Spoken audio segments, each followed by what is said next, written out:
Morning, everybody. All right, so it's 9 a.m. July 30th, 2024, and 9 a.m. October of 2012, the famous kiosk roads, Highway 630, Algonquin Sasquatch was filmed standing up in a ditch. Now, this isn't the exact spot. The exact spot's almost impossible because everything's grown, but there's a field up that way, or an open area behind the ditch. There's only one area. But the reason we stopped here is we found old prints. So Lisa's looking at one right now. Yep. So what do we got here? Looks like we got a 20-incher. 20 inch? See toes there, yep. Yep. I think this is the big toe. Yeah, I can see that. The left foot there. And then over here we found a couple other ones.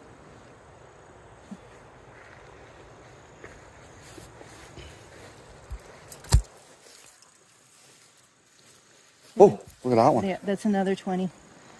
So there's the mate to it. So that was a right back there, and this is a left.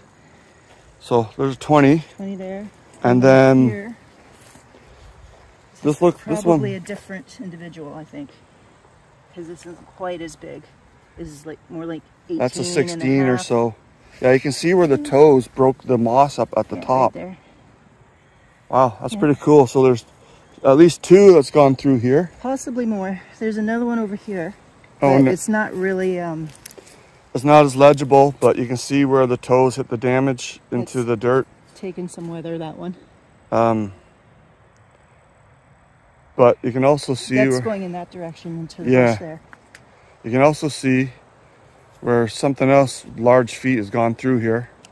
A lot wider than humans, but the weather and everything's covered them up. And that's what the Sasquatch do. I mean, there's a swampy area there, right? They'll walk right behind the tree line here, right just the road. And what happened was the Sasquatch was crossing from a wetland, kind of like down in there. Just maybe it wasn't as wet, just like it was filled in with those weeds and stuff that fill up the wetlands.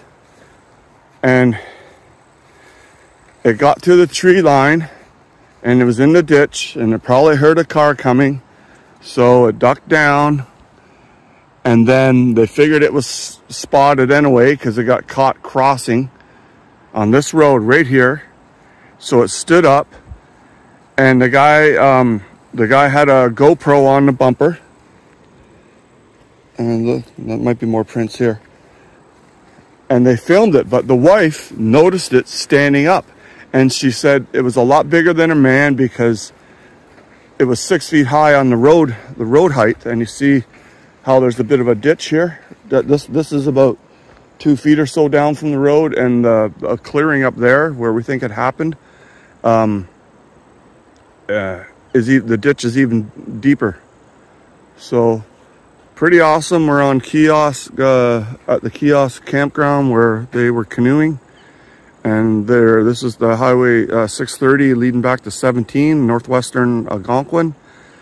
And yeah, the famous kiosk Sasquatch Algonquin Park was filmed right here, right in here.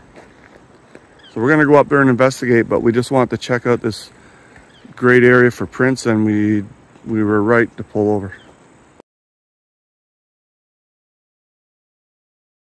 So here's a follow-up from yesterday. We had some really good rain last night, so Blaine and I thought it'd be a good idea to come on out to the same area that we stopped yesterday and found the prints, which is just down the road from the Nick from Temisk Bigfoot sighting.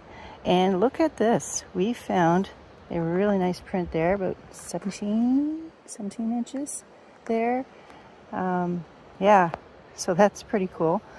Blaine's up around the tree there looking for more. But yeah, torrential rain last night actually. It was really fun for camping. But anyways, we thought, man, let's go foot and see what we can see. And that's so far what we found. We'll put more if we find more. All right, so let's see where Blaine is. And there you are. What you got there, Blaine? 16-inch print. But unlike some of the other ones here where they just, you see the basic outline where the top of the toes are, this one actually see where the toes hit. The big toe, and then the other one's kind of squished together here. You see that right there? Okay, like yeah. a little baby, like a little hook in the toe. Yeah. So that's pretty cool. Pretty cool.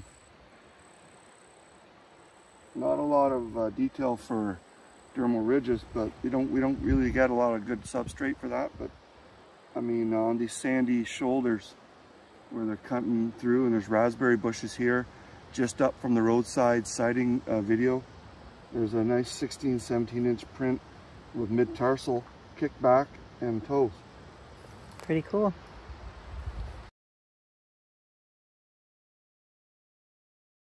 Okay, so this is where Nick from Tamisk, I think, and his wife are coming back from Kiosk canoe camping trip, and they saw creatures stand up in the ditch. This is the only place on the highway where the landscape matches up with what we see here. And there you can see Blaine in there. It's an 8-foot drop off down there. 8-foot drop off. That field wasn't cut then. This has been, they're starting to farm it or whatever for their cows. But there's lots of raspberries and everything in here. And then obviously more wilderness across the road. It might have been over here eating berries. And then it stood up as the wife noticed it, and as in the information. Otherwise it wouldn't have been spotted. But it probably got nervous that it got caught out in daylight like 12 years ago. And so it was, if you look at me, and now we'll do pictures of it, we'll do a comparison. Look at the size difference. I'm 6 feet to 10, and it's a lot bigger. And she said it was a very big man, or whatever she said in her information. But how awesome is this? This is Highway 630 going into Kiosk Provincial Park. Going out of. This is going in. They were heading north in the morning, around 9 a.m. It's like 9:30 now. So we just found some prints that way, on a sandy area. 3-4 different size prints. Another click up the road. So how awesome is that? Pretty cool. All right, so let's just go over some details here about this Sasquatch filming and sighting. They're up on northwestern Algonquin, on a remote road going into Kiosk. It's not heavily traveled. There's only like 23 sites in there. But the first thing I noticed was when I was in there was how deep the drop-off was. I couldn't go to the exact spot. 2 reasons: it was deep, you wouldn't have seen me because of the weeds, and the weeds itself were that really itchy parsnip, wild parsnip stuff, and poison ivy. So what we did was we matched myself up as close as I could get to the roadside location. We did a reenactment kind of thing with a film there, and 3 observations. One, it's a lot taller than I am, standing in the lower part of the ditch. It's a lot wider and bigger and heavy set. It was actually probably a little bit further back, closer to that pine tree, which makes it taller than me because my head lined up for the shoulder, being closer to the road. The other observation was that how it blended with the shade of the tree. There was shade there when I was there. We're a few months earlier than October, but I was pretty obvious. And look at the video of the original video, which we don't have. I got a crappy version of it. There's lots of good versions of it because my video editor doesn't like the videos from other sources. So whatever, there's lots of those videos, so go watch them. But anyway, what I wanted to bring up was also that because of the footprints and how close to the actual sighting was just up the road, there's only one spot where it matches up, just further up the road, 1 click away. That we did a night stakeout there using our infrared binoculars that records. We didn't see anything. The animals can see infrared. However, when we left, drove up the road, not even 2 minutes, something was hunting a raccoon, which ran out in front of us. And when the raccoon got to the other side of the road, whatever was hunting it on the left side of the road started breaking branches. So we had our windows down listening for any calls or whatever. But I don't know. I guess it could have been a bear that decided to run through some branches or something. But it seemed more like it was pissed off that the raccoon got away because it purposely ran out in front of the car to put something between it and whatever was hunting it. So that was pretty cool. The other thing is that when we went in there, no one knows about the footage in there. So, and it's all private land. So there's lots of hunting camps up there just outside the park. And you're taking your life in your own hands, walking around something dark that looks like a moose.